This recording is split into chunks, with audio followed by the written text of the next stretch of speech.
we don't know about him, or most people don't know about him, is that he has a huge heart. Jake has done outstanding work with the community, with kids, working against bullying. I think he's one of the few promoters that actually split promoter-fighter, that takes away from his own purse to split it among the fighters in his undercard. And I think that's very, very heartfelt. And I am so proud to present to you Mr. Jake Paul. Look at you. Wait. Good to see you too. Hello. Coach D. Coach? Wait. Okay, so I'm all for surprises. Where's my man BJ Flores, man? Oh, BJ's here. Where's BJ? BJ's right here. Oh, there you go. Yeah. Hey. You know. How you doing? And Coach D. Coach D. Are you handing the baton? What's up with that? What? We're building the dream team, you know? And we had to bring in a secret weapon. Okay. This opens a whole can of worms. Completely different can of worms. Well, it's so good to have you here. Thank you. Yes. Thank you. It's good to be here in Vegas. Shout out to the people watching at home. Another one. Here we go. We're going to talk a little bit about Coach T. I need to know how and when and why. Well, I take it from here, Jake. Ooh. I've been doing this for about 40 years. But you're all of 25. Well, you know, things happen. I've been through a lot. You know, I was around during Tyson time. You know, I saw something in the white boy. I made sure I made it happen. So we here. There you go. So when did you decide to touch base with Coach T? You know, after the Woodley fight, I came out, I reassessed my performance, and I was like, you know what, I did great. I beat a 5-time UFC champion. I took his hardest punch that he won the UFC championship with like it was nothing. I was off balance. You know, it's boxing. You're gonna get dirty if you're a mechanic. But I was like, you know, there's some things we can tighten up. And that's where, you know, started making some calls, and that's where Coach D came in. And, you know, it's been a game changer. So Coach D is actually an advisor to BJ. Well, I wouldn't say that. I came in for nourishment, and you know, he wasn't making weight, so I made sure he made weight. We came in. I continued to tell him. I said, "Come with that right jab, under that belt." He listened. He's a good boy. Like I said, you know, apple don't fall too far from the tree. I talked to his papa. His papa's a good guy. Yeah, we just working. Well, I look forward to see you performing December 18th. And look, I mean, Tommy went and got Sugar Hill, you know? Tommy went and, you know, getting Tyson to be in his corner. So what am I going to do? I have a response to that, you know? This is a Coach serious D. business. Life is on the line. Okay, so now I'm going to change gears now that you said life is on the line. Many times you've said boxing saved your life. How did the sport save your life? Man, I was a young kid in Los Angeles, just getting caught up in the wrong things, surrounded by the wrong group of people, and boxing gave me the chance to take my life back and to follow a routine and to work on something and to have a purpose, and it gave me something to fight for. I wasn't meant for LA, although I thought I was. Boxing is my true home, and it took me until I was 21 years old to find that, you know. But some of the greatest fighters don't find out they're fighters until they're a little bit older. Deontay Wilder, the list goes on. Before we go any further, I need to just acknowledge the presence of Problem Bot right there. Thank you, Problem Bot.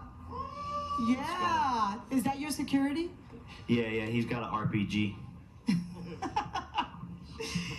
You know, a lot of people talk about what you do outside the ring. Obviously, you've been an influencer all your life, even before influencers were, you know, famous and the thing to do and trending.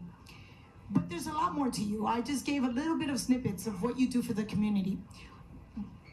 First of all, talk to us about that commitment against bullying and children, just in general.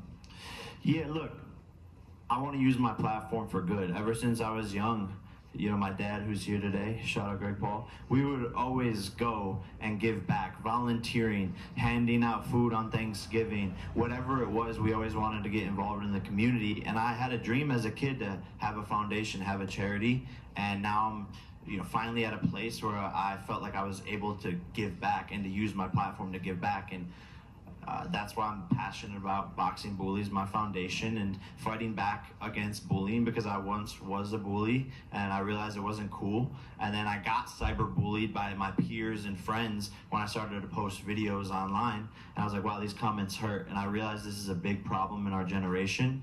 And cyberbullying affects so many people. And I think boxing gives people confidence, you know, to not have to feel like they need to pull other people's down or to just be themselves. And that's what it did for me. And so I want to be able to share boxing and this message just with the whole entire world. And I think everyone should take up the sport, even just for fitness, confidence, and being able to protect yourself.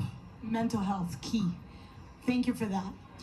But talking about the sport itself, I get a chance to speak to fighters all the time, and the one thing they always say is boxing is a very jealous wife. It doesn't like to share their talent. It doesn't like to share their men.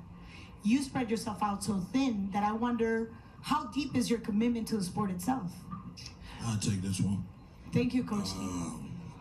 I'd probably say, you know, this kid right here, we've been coaching him. He been a smart kid. He a good boy. Like I said, he can fight. At the end of the day, if it ain't about fighting, it ain't about a motherfucking thing. You know what I'm saying? So, you know, I brought him in. He gonna fight. Yeah, well, we tried to get your brother, didn't we? Yep. We tried to get his brother. Yep. His brother was running. Yep. I talked to Tyson. Tyson was running. I talked to Sugar Ray Leonard. He was running. So now, you know, we trying to find people where we could fight and have a good, decent fight where we got in front of us. You know what I'm saying? So It's a lot of work, though. It's a lot of work. It's a lot of work, The but that's why I YouTube have the channel- best team. That's why I have the best team, you know? I'm surrounded. It's not just me. Jake Paul is not a one-man operation. I've brought in the best. I have the best filmers, the best security, the best managers, advisors, business partners, investors, editors, you name it, mascots. So it's not just me, and we can get the job done. Clearly, the formula is working. So Yes, that's why we're here. Yes, we'll it run is. y'all through a drill as well. If we could do it now, that'd be fine. We can run through the drill that we do. You're gonna run through the drill right now? Go ahead. Cameras on, please. Oh, this is gonna be interesting.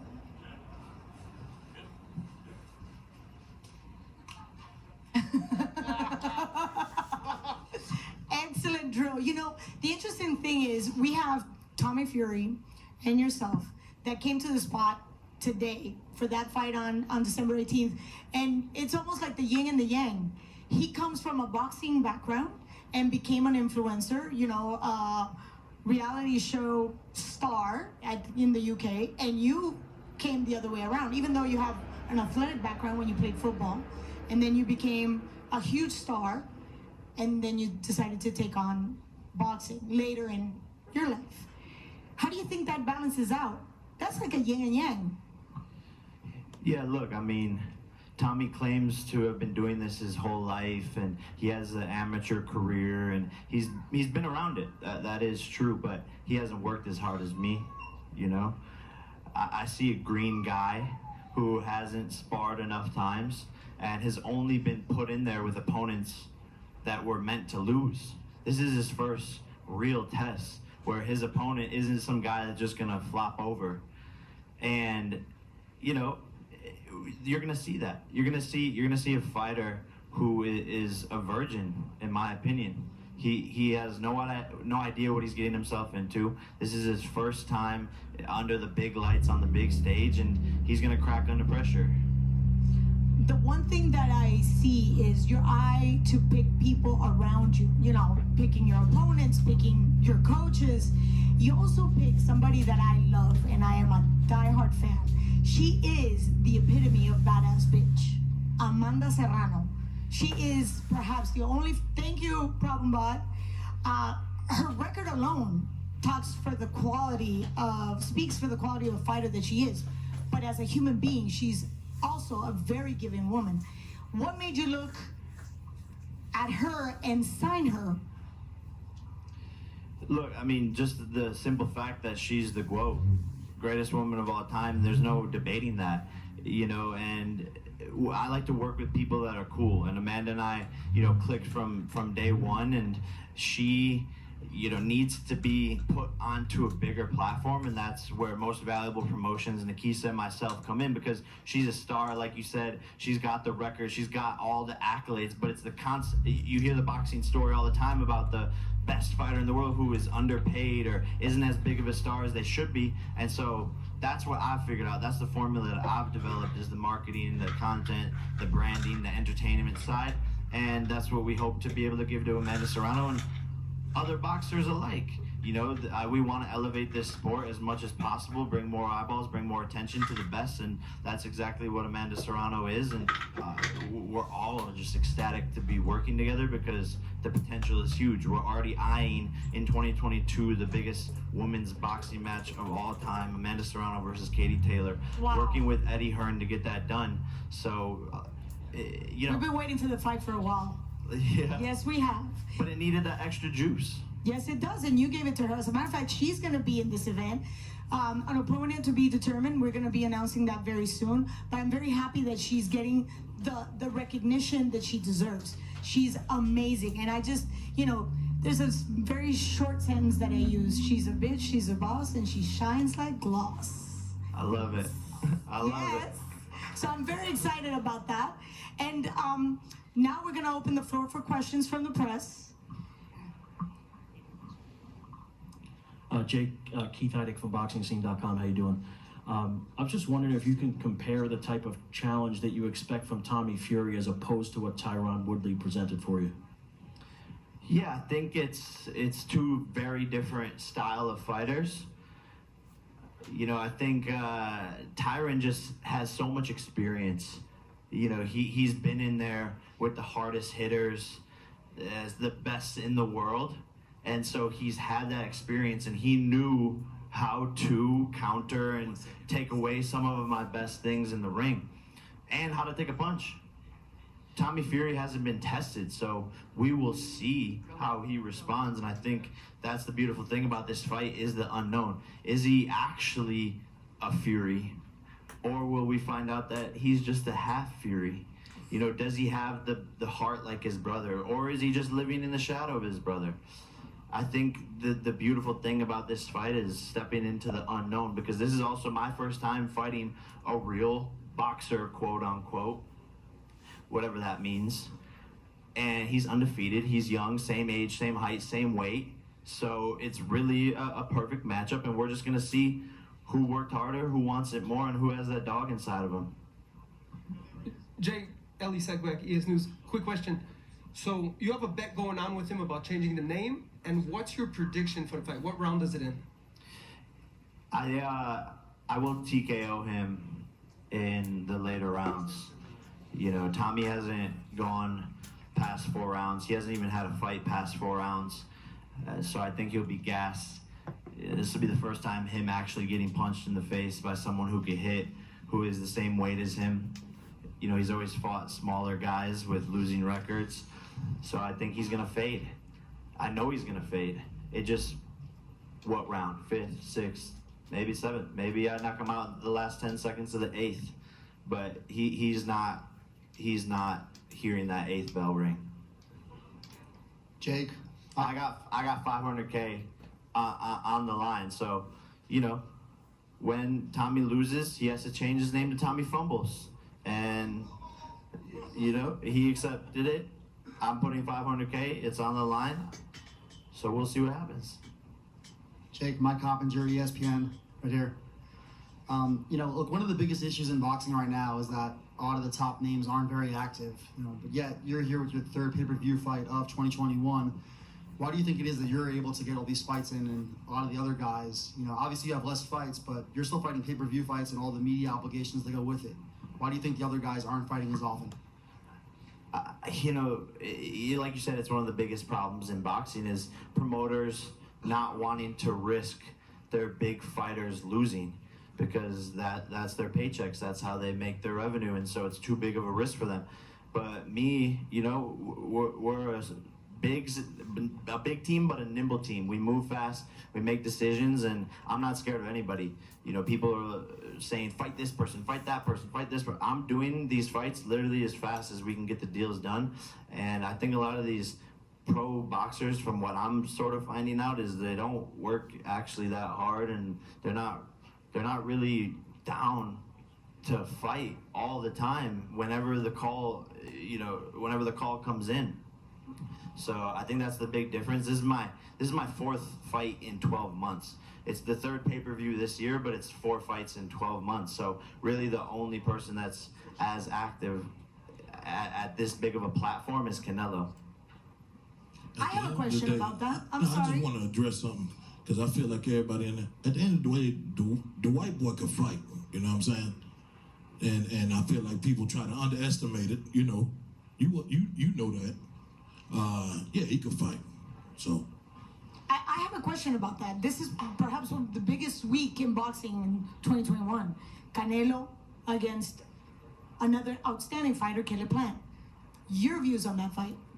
Who's going to take the win? It's exciting.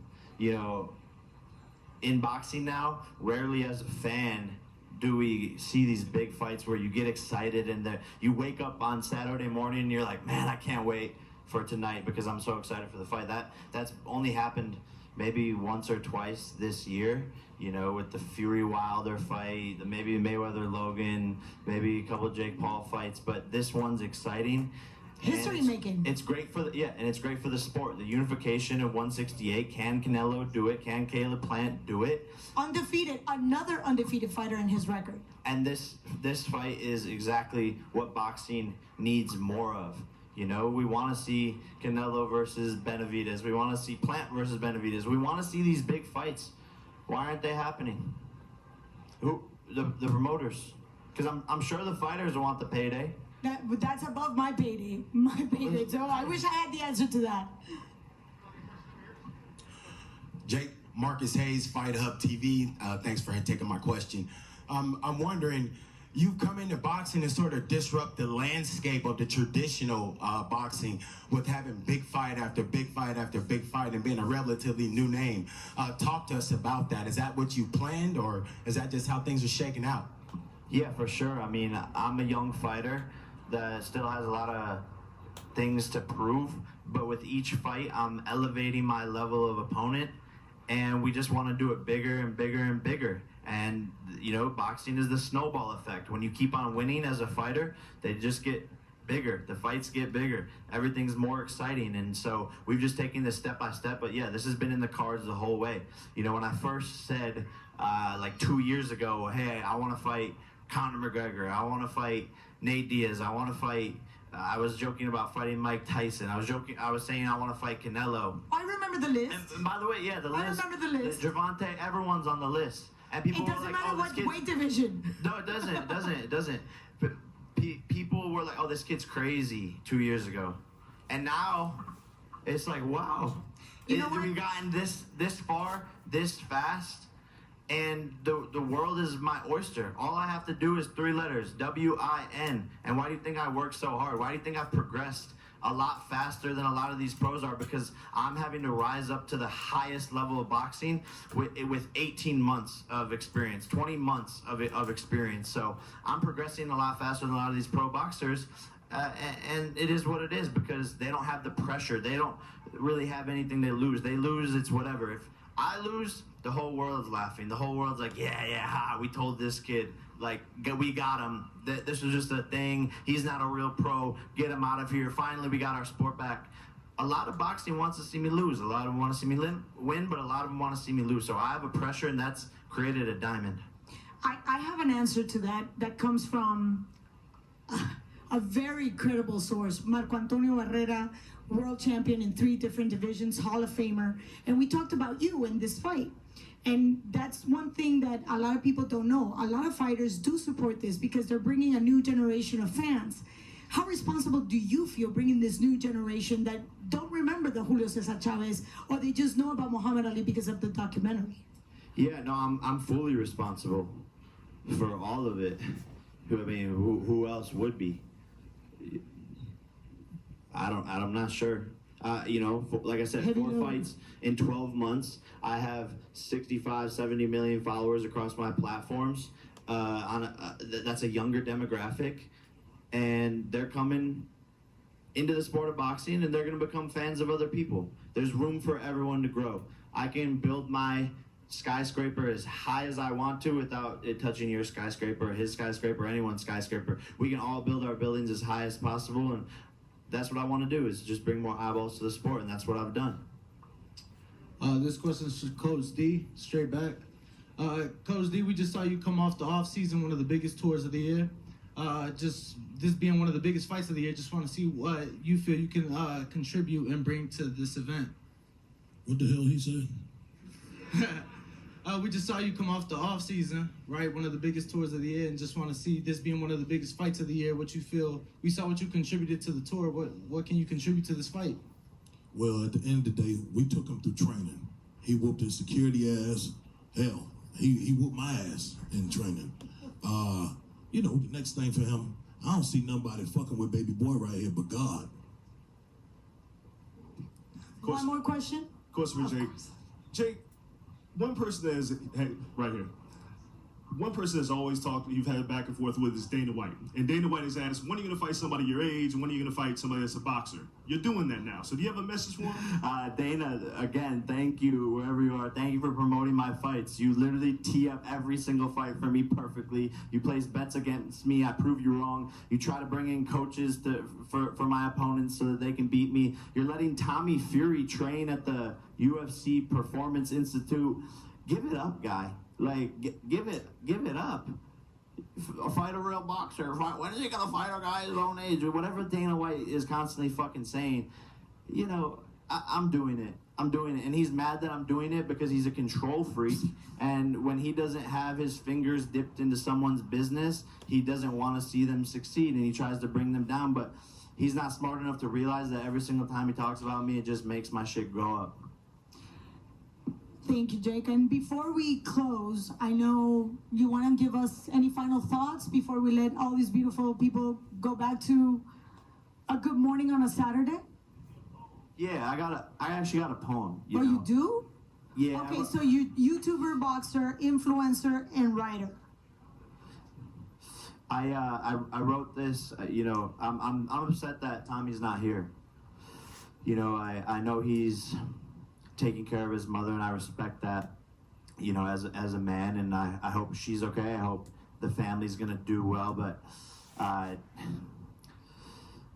got a little something for him. Roses are red, violets are blue. In his first obligation, Mr. Fury couldn't come through.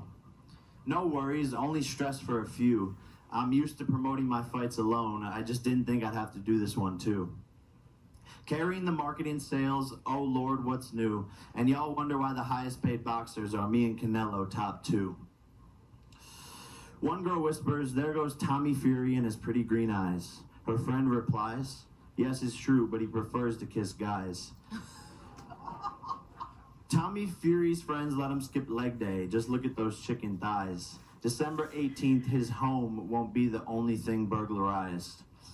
I'm stealing his family's boxing legacy, all because Tommy did too much ecstasy while Jake was in the gym sparring heavily. The best bet for Tommy is a Molly May pregnancy. Tommy, it's okay, you lost. You'll still be a great dad. But when she finds out about his side alley makeout in Brampton, she's gonna be a little mad. After all this, though, I will say Tommy has a lot of spirit. A lot of Spirit Airline miles. Tommy is still saving up to be able to sit in the aisles. Roses are red, violets are blue. December 18th, Tommy Fury, you will be on the canvas, kissing my shoe.